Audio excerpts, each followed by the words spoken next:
عليكم، ازيكم يا حبايبي؟ عاملين ايه؟ كل سنه وانتم طيبين.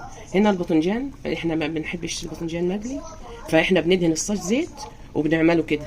وممكن الصاج تحط فيه كل اللي انت عايزاه. انا حاطه بطاطس بس تخنيها شويه عن ما انت بتجليها، علشان ايه؟ تستحمل مع الباذنجان. وبتحطي فلفل، تحطي شطه، تحطي اللي انت عايزاه، ترشي زيت او تمسحي بالفرشه زي ما انت عايزه. وهنوريه لكم لما يطلع ان شاء الله. احنا حاطين دهنين تحت الصاج من تحت بس، وزي ما انتم شايفين كده رشه بسيطه زيت.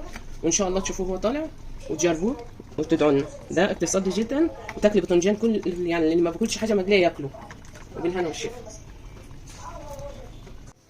بصي يا حبايبي، الباذنجان بعد ما طلع والبطاطس مستويه اهي ما شاء الله. يعني مقطع البطاطسايه يعني 6 قطع.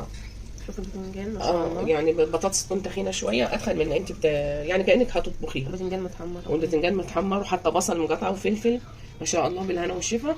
ودي الدجه اللي كنا عملناها مع بعض، اللي انا ماشيه هطلعها وافكها لما يبرد بس شويه. الدجه الحمراء اللي احنا كنا دي الدقه اللي احنا كنا عملناها مع بعض يا جماعه. مفرزاها مطلعاها تبرد، وبعدين هنحطها والباذنجان هيبرد وهطلعه، عشان لو طلعته على طول كده هلاقيه لازق. لازم تصبري يعرف شويه شويه ويهدى، هيروح طالع من والبطاطس بسم الله ما شاء الله مستويه وجميله اهي، مع انها قطع كبيره.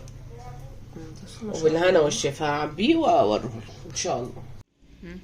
شوفي يا حبايبي الدجه اللي كنا عاملاها في الفريزر وشايلينها، هي فلفل احمر، البطاطس اللي متحمره مع الباذنجان في الفرن. طريقه اقتصاديه جدا، مفيش زيت، مفيش دهون، مفيش اي حاجه، زيت خفيف جدا علشان خاطر الحاجه تستوي.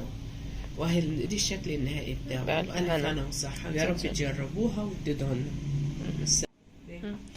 ده يا جماعه ده الباذنجان اللي احنا عملناه معاكم في الفرن، والبطاطس باذنجان اهو كانه مقلي بالظبط، واطعم كمان وبنعمل بطاطس وصحي، والبطاطس نفس الطريقه. ودي الدقه اللي احنا عملناها معاكم.